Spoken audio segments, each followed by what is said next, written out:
ఇవి చేయలేదు, ఇవి చెయ్యాలి అని అడగాలి. అసలు బడ్జెట్ పూర్తి కాకముందు 3:30కి ప్రెస్ మీట్ పెట్టి అసలు ఏమీ లేవని నిరసన చేయడం కూడా కరెక్ట్ కాదు.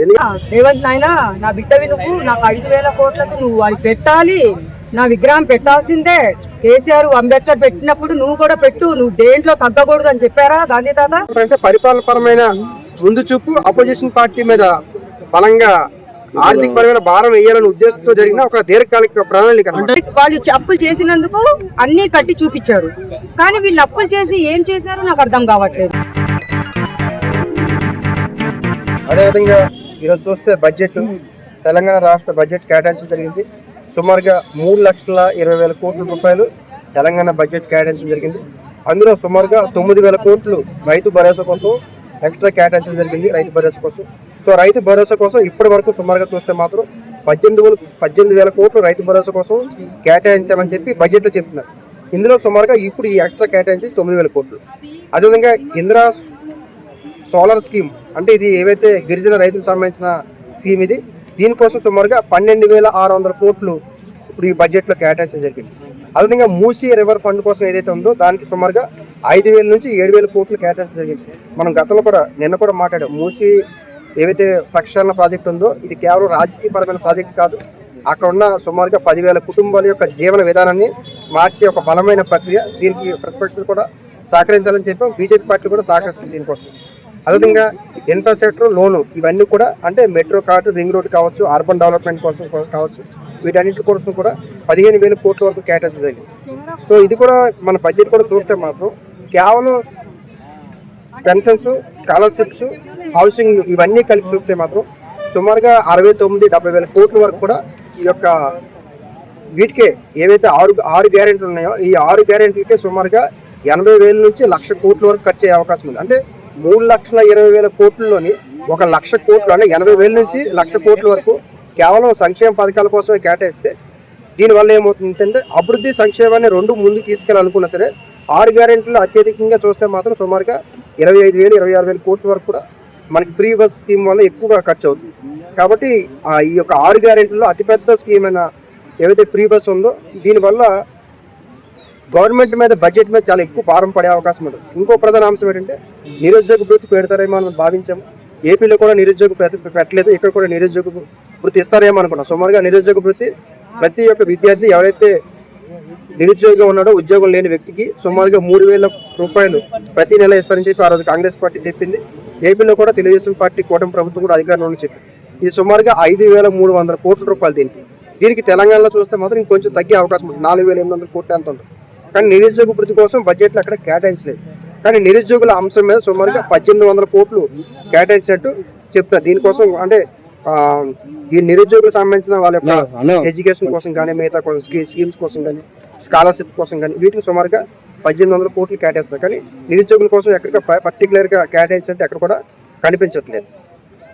చెప్పండి ఇంకేమన్నాడు? అదే సార్, అసెంబ్లీ బయట చెవులో పూలు పెట్టుకొని ప్రతిపక్షాలు నిరసన తెలియజేస్తున్నారు.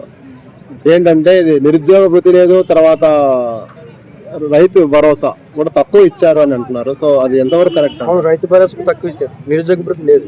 సో రైతులకు సంబంధించిన అంశం మీద ప్రభుత్వం మీద బాగా వ్యతిరేకత ఉంది, నిరుద్యోగుల అంశం కూడా వ్యతిరేకత ఉంది. ఇది రెండో బడ్జెట్ కాదు, మూడో బడ్జెట్ అన్నప్పుడు ఖచ్చితంగా పబ్లిక్ మీద చాలా ఆశలు ఉంటాయి. ఆ ఆశలన్నీ కూడా కొత్తగా వీళ్ళ ఎక్స్పెక్టేషన్స్ కి రీచ్ అవ్వలేదు బడ్జెట్. సో ఎందుకని కేటీఆర్ కావచ్చు, లేదా బీఆర్ఎస్ పార్టీ కావచ్చు, 3:30కే స్లోగాలు ఇస్తున్నారు. సాధారణంగా నేను వైఎస్ రాజశేఖర రెడ్డి గారు ఉన్నప్పుడు కూడా బడ్జెట్ చూసేవారు. ఎప్పుడైనా సరే మినిమం 5 గంటలకి 6 గంటల తర్వాత బడ్జెట్ పూర్తిగా స్టడీ చేసి బడ్జెట్లో ఏం కేటాయించారు, దేనికోసం కేటాయించారు అన్ని స్టడీ చేసి అప్పుడు 4:30-5 గంటలకి ప్రెస్ మీట్ పెట్టడం, 5 గంటల తర్వాత ప్రెస్లో మాట్లాడడం చేశారు. అసలు ఈరోజు 3:30కి ప్రెస్ మీట్ పెట్టేసి అసలు ఏమీ లేదు అంటే బడ్జెట్ వల్ల ఏ ఉపయోగం లేదన్న ఫీలింగ్ కూడా పబ్లిక్ కలిగించకూడదు. అంటే ప్రజల్లో నిరాశ పెంచడం కూడా ప్రతిపక్షం కరెక్ట్ విధానం కాదు. అంటే ఇవి పెట్టలేదు, ఇవి పెట్టాలి, ఇవి చేయలేదు, ఇవి చెయ్యాలి అని అడగాలి. అసలు బడ్జెట్ పూర్తి కాకముందు 3:30కి ప్రెస్ మీట్ పెట్టి అసలు ఏమీ లేవని నిరసన చేయడం కూడా కరెక్ట్ కాదు. ఎందుకంటే ఈ ప్రభుత్వంకి గత ప్రభుత్వం నుంచి వారసత్వంగా వచ్చే అప్పు కూడా ఉంది. అవును, గతంలో చెప్పారు 5,000 కోట్లు 6,000 కోట్లు ప్రతి నెల మేము ఇంట్రెస్ట్ కడుతున్నాము అని అంటున్నారు. కానీ 3,000 కోట్ల వరకు కూడా ఆన్ రికార్డ్ కడుతున్నట్టు మన సమాచారం. అంటే ప్రతి నెల 3,000 కోట్లు అంటే రాష్ట్ర ప్రభుత్వం చాలా బడ్జెట్ అవుతుంది కదా. ఇప్పుడు బడ్జెట్ కేటాయింపులు కూడా చూస్తే ఈ ప్రభుత్వం అంటే మనకి ఎప్పుడైతే రాష్ట్రం విభజన పూర్తయిన తర్వాత నుంచి కూడా మిగులు బడ్జెట్ ఈరోజు చూస్తే మాత్రం కేంద్ర ప్రభుత్వం మీద ఈ తెలంగాణ రాష్ట్ర ప్రభుత్వం కొంత ఫైనాన్షియల్ గా ఆధారపడే పరిస్థితి మాత్రం ఉన్నాయి. ఎందుకంటే ఈ యొక్క స్కీమ్ వల్ల 6 గ్యారెంటీలు ఫ్రీ స్కీమ్ వల్ల ఫ్రీ బస్ వల్ల చాలా ఎక్కువ డబ్బులు కేటాయించి ఉపయోగం లేకుండా పోతుంది. మరి ఈ బడ్జెట్ వల్ల ఈ 6 గ్యారంటీలను అమలు చేయగలరా, లేదంటే మొదలు ఏమైనా తగ్గించడం ఏదైనా ప్రయత్నించడం జరుగుతుంది? అంటే ఎక్కడ తగ్గించే అవకాశం అయితే లేదు, కానీ కొన్ని ఏవైతే నిరుద్యోగ భృతి ఏదైతే ఉందో దాని మీద ప్రధానంగా ఒక 5,000 కోట్లు, దాని ఇప్పుడు ఫ్రీ బస్ కోసం సుమారుగా 20,000 కోట్లు ఖర్చు అవుతుంది.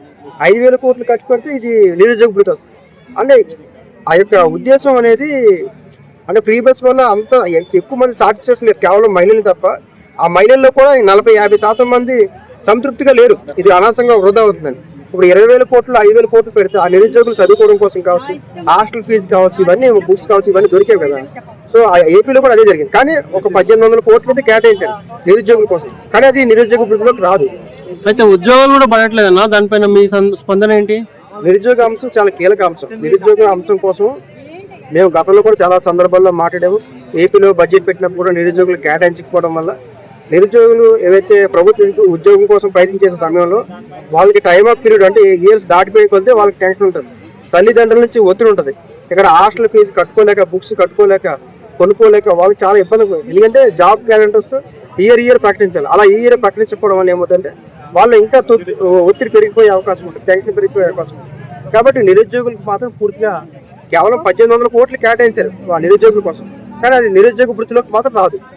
గతంలో చాలా ఖాళీలు ఉన్నాయని చెప్పేసి అన్నారు, బట్ ఈ పెన్షన్ అయితే ఏదైతే స్కీమ్ ఉందో దానివల్ల రాష్ట్ర ప్రభుత్వంపై భారం పడుతుంది, అందుకే ఉద్యోగాలు ఇవ్వట్లేదు అని చెప్పారు. దాని మీద మీ స్పందన? ఇప్పుడు ప్రధాన అంశం ఏంటంటే ఖాళీలు అయితే ఉన్నాయి, బట్ బడ్జెట్ లేనందుకు పోస్టులు లేవు. గవర్నమెంట్ ఎంప్లాయీస్ కి, రిటైర్డ్ ఎంప్లాయీస్ కి డబ్బులు ఇవ్వలేకపోయారు. ఎందుకు ఇవ్వలేకపోయారు? గత ప్రభుత్వం 10 ఏళ్ళు అధికారంలో ఉన్నప్పుడు ఆ టైంలో వాళ్ళ అధికారంలో ఉన్నప్పుడు రిటైర్మెంట్ అవ్వాల్సిన డబ్బులు ఇవ్వకుండా 2 ఇయర్స్ ఎక్సెస్ చేశారు, పెంచారు. అలా పెంచడం వల్ల ఏమైందంటే వాళ్ళు అనుకున్నారు ఒకవేళ కనుక నెక్స్ట్ మనం 23లో మన ప్రభుత్వం రాకపోతే ఆ అమౌంట్ అంతా కూడా వాళ్ళే కట్టేలా జరుగుతుందని చెప్పి. ఇప్పుడు 2023 తర్వాత రిటైర్మెంట్ అయిన వాళ్ళ సంఖ్య ఎక్కువ ఉంది. అక్కడ బీఆర్ఎస్ పార్టీ అధికారం ఉన్నప్పుడు 10 ఏళ్ళు రిటైర్మెంట్ అయిన వాళ్ళ సంఖ్య తక్కువ ఉంది. సో అక్కడ మనకి వాళ్ళు 2 ఇయర్స్ ముందు రిటైర్మెంట్ అయిపోతారంటే 2 సంవత్సరాలు రిటైర్మెంట్ వయసు పెంచారు, 58 సంవత్సరాల నుంచి 60 సంవత్సరాలు పెంచారు. ఎందుకంటే ఆ బడ్జెట్ మనకు కాకుండా నెక్స్ట్ ప్రభుత్వానికి పడాలి అనే ఉద్దేశంతో ముందుగా ఆలోచించారు. అందుకే ఈ ప్రభుత్వం రాగానే ఎక్కువ మంది రిటైర్మెంట్ అయిపోయారు. వాళ్ళకి ఇవ్వడానికి ప్రభుత్వంలో డబ్బులు లేవు. సో ఇదంతా కూడా దాన్ని ఏమంటారంటే పరిపాలన పరమైన ముందు చూపు, ఆ ఆపోజిషన్ పార్టీ మీద బలంగా ఆర్థిక పరమైన భారం వేయాలనే ఉద్దేశంతో జరిగిన ఒక దీర్ఘకాలిక ప్రణాళిక. అంటే మీరు బీఆర్ఎస్ ఓడిపోతామని వాళ్ళు ముందే అనుకున్నారా? అర్థం కావట్లేదు. అంటే బీఆర్ఎస్ మేము ఓడిపోతామని వాళ్ళు ముందే అనుకున్నారా? అంటే రాజకీయ పార్టీలు 2 ఆప్షన్స్ ఉంటాయి. గెలిస్తే మనం ఏం చేయాలి, గెలిస్తే మన పరిస్థితి ఏంటి, ఓడిపోతే మన పరిస్థితి. వాస్తవంగా చెప్పాలి అంటే మాత్రం బీఆర్ఎస్ పార్టీ ఓడిపోతుందని బీఆర్ఎస్ ఎప్పుడు భావించలేదు. నేను చెప్పాను 90 రోజుల ముందు ఉమ్మడి ఖమ్మంలో కాంగ్రెస్ పార్టీకి 6 స్థానాలు వస్తాయి నేను సర్వే చేస్తే 7 స్థానాలు వస్తాయని చెప్పి 8 స్థానాలు వచ్చాయి. ఖమ్మంలో 10 స్థానాలకు నేను సర్వే చేస్తే 7 వస్తాయని చెప్తే 8 వచ్చాయి. అది సిగ్నేచర్ ఛానల్లో ఆ రోజు మిలియన్స్ వ్యూస్. పొంగులేటి శ్రీనివాస్ రెడ్డి గారు మీటింగ్ పెట్టినప్పుడు దానికి ముందు రిలీజ్ చేసిన వీడియో అది. నేను స్వయంగా వెళ్ళి సర్వే చేశాను. ఇక్కడ ఎక్కడ కూడా బీఆర్ఎస్ పార్టీ ఓడిపోతుందని ఎప్పుడు భావించలేదు. కానీ ఇది ఒకవేళ మనం గెలిస్తే సరే మనమే ఇద్దాం, లేకపోతే ఆ ప్రభుత్వం మీద భారం పడుతుందని. కానీ కేసీఆర్ గారికి మాత్రం కొన్ని విషయాలు తెలుసు, కానీ అది ఎవరికి చెప్పలేదు. కేసీఆర్ గారికి తెలుసు అంటే మనం రావచ్చు రాకపోవచ్చు, అందుకే నేను రాకపోతే అవసరమైతే ఓడిపోతే ఫామ్ హౌస్లో ఉంటాను, గెలిస్తే పరిపాలన చేస్తాను. చాలా సింపుల్ గా 2 విషయాలు చెప్పాను, అదే ఫాలో అవుతున్నారండి. ఇప్పుడు హైడ్రా అని చెప్పేసి ఒకటి ఇల్లులు కూల్చేస్తున్నారు. ఇల్లులు కూల్చేసి ఇప్పుడు మొన్నటికి మొన్న నేను ట్యాంక్ బండ్ దగ్గర మూసీ నదిలో 5,000 కోట్లు 5,000 కోట్లతో మరి ఏదో 500 కోట్లు 5,000 కోట్లు 5,000 కోట్లతో గాంధీ విగ్రహం పెడతాము అంటున్నారు. 5,000 కోట్లతో గాంధీ విగ్రహం అవసరమా? గాంధీ తాత చెప్పాడా? నాయనా రేవంత్ నాయనా, నా బిడ్డవి నువ్వు, నాకు 5,000 కోట్లతో నువ్వు అది పెట్టాలి, నా విగ్రహం పెట్టాల్సిందే. కేసీఆర్ అంబేద్కర్ పెట్టినప్పుడు నువ్వు కూడా పెట్టు, నువ్వు దేంట్లో తగ్గకూడదు అని చెప్పారా గాంధీ తాత? లేదుగా, చెప్పలేదుగా. కోపం వస్తుంది. నేను వేస్తా క్వశ్చన్, ఒక ఆడపిల్లగా నేను వేస్తాను. మేము కూడా మాకు హక్కు ఉంది, అడిగే హక్కు ఉంది మాకు. ఎందుకంటే మేము అందరితో ఓట్లు వేపించి ఇప్పుడు నేను తిట్లు తింటున్నా ఇక్కడ. అంటే రైతులకు రైతు బంధు కింద 3 సార్లు ఎగ్గొట్టింది కదా, ఈసారి కూడా అదే పని చేసే విధంగా ఈ బడ్జెట్ ఉంది. రైతుల పరంగా ఎటువంటి న్యాయం చేసే దిశగా ఈ బడ్జెట్ లేదని చెప్పి హరీష్ రావు గారు అంటున్నారు. ఇది ఎంతవరకు కరెక్ట్? ఇప్పుడు ఆ మాటకు వస్తే ఈ రేవంత్ అన్న గారు ఊరుకోరు, నోరు ఏంటంటే 1 ఎకరం ఉన్న వాళ్ళకి నేను రైతు బంధు ఇస్తాను, 3 ఎకరాలు 4 ఎకరాలు ఉన్న వాళ్ళకి నేను ఇవ్వను అంటే, ఇప్పుడు రైతులు 3 ఎకరాలున్నా 4 ఎకరాలున్నా ఇవ్వాలి. రైతు బంధు అంటే అది రైతులకి మన హక్కు, వాళ్ళకి ఇచ్చే హక్కు. రైతు బిడ్డ అన్నప్పుడు ఇప్పుడు కేసీఆర్ ఎన్ని ఎకరాలు ఉండాలి చూడలేదు, ఆయన రైతు బంధు మాత్రం ఇచ్చారు. అలాంటిది 1 ఎకరమే ఉన్న వాళ్ళకి ఇస్తానంటే మిగతా రైతులు ఎక్కడికి పోవాలి? వాళ్ళు బోర్లేసి వాళ్ళు కష్టపడాలి కదా, మరి వాళ్ళకి ఇవ్వడంలో న్యాయం ఉంది. రైతు మన హీరో కాబట్టి ఆయనకు రైతు బంధు అనేది ఆయనకు చెందాలి. ఇప్పుడున్న అన్ని వేల కోట్లు ఇచ్చినప్పుడు మళ్ళీ ఈ 6 పథకాలకి ఉపయోగపడాలి కదా, ఉపయోగించండి అన్న, ఉపయోగించండి మీరు. గత ప్రభుత్వం కంటే ఈ ప్రభుత్వం ఎక్కువ అప్పు తెచ్చిందని చెప్పి కవిత గారు, కేసీఆర్ గారు, డాక్టర్ కవిత గారు అంటున్నారు. ఇది ఎంతవరకు కరెక్ట్? అంటే అప్పుల్లోనే ఉంటుందా రాష్ట్రం? చెప్పి మాట్లాడుతున్నారు, చెప్పండి. ఇప్పుడు వాళ్ళు అప్పులు చేసి అసెంబ్లీ ఒకటి కట్టారు, దుర్గమ్మ చెరువు. వాళ్ళు ఉన్నప్పుడు ఆ 10 సంవత్సరాల్లో అన్ని ఇంకా చెప్పుకుంటూ పోతే రోడ్లు, హైటెక్ సిటీ దగ్గర రోడ్లు అవన్నీ కట్టారు. వాళ్ళు అప్పులు చేసినందుకు అన్ని కట్టి చూపించారు. కానీ వీళ్ళు అప్పులు చేసి ఏం చేశారో నాకు అర్థం కావట్లేదు. ఒక అసెంబ్లీ కట్టారు, మళ్ళీ దుర్గమ్మ చెరువు దగ్గర కట్టారు, మళ్ళీ రోడ్లు వేశారు, ఇంకా చెప్పుకోవాలంటే ఇంకా అంబేద్కర్ది అది కట్టారు. ఇవన్నీ అప్పులు చేసి కట్టారు. వీళ్ళ లెక్కల్లో ఫలానా మేము ఖర్చు పెట్టామని చూపించడంలో ఉంది. కానీ వీళ్ళు అప్పు చేసి ఇది ఏం చేశారని అర్థం కావట్లేదు నాకు. మిత్తులు కడుతున్నాం అని చెప్తున్నారు మేడం, మిత్తులు కడుతున్నాం అని చెప్తున్నారు. వడ్డీలు ఎవరు? కాంగ్రెస్ పార్టీ. అబ్బా ఏం వడ్డీలు కట్టారబ్బా? ఏం దేనికి ఇది రూపురేఖలు ఏమైనా మార్చారా? గవర్నమెంట్ తీసుకొచ్చిన అప్పుకే దానికే మిత్తులు కట్టుకుంటున్నాం, ఆడికే సరిపోతున్నాం. మేము ఇంకా సంక్షేమ పథకాల మీద ఏం పెడతాం? వాళ్ళు ఇది 6 సంక్షేమ పథకాలు అన్నారు కదా, వాటి గురించి మేము బడ్జెట్ ఎక్కడి నుండి తీసుకొస్తామని చెప్పి మాట్లాడుతున్నారు. ఎవరు మాట్లాడుతున్నారు? కాంగ్రెస్ గవర్నమెంట్. అయితే 6 పథకాల గురించి వాళ్ళు మాట్లాడుతున్నారు. మరి ఎందుకు పెట్టాలి 6 పథకాలు? బస్సు ఫ్రీ పెట్టారు. మీరు ఫస్ట్ ఎక్కడ దొబ్బారంటే ఫస్ట్ బస్సు ఫ్రీ పెట్టేసి జనాలకి టక్క టక్క టక్క టక్క టక్క టికెట్లు కొట్టినట్టు ఓట్లు వేసేసారు జనాలు.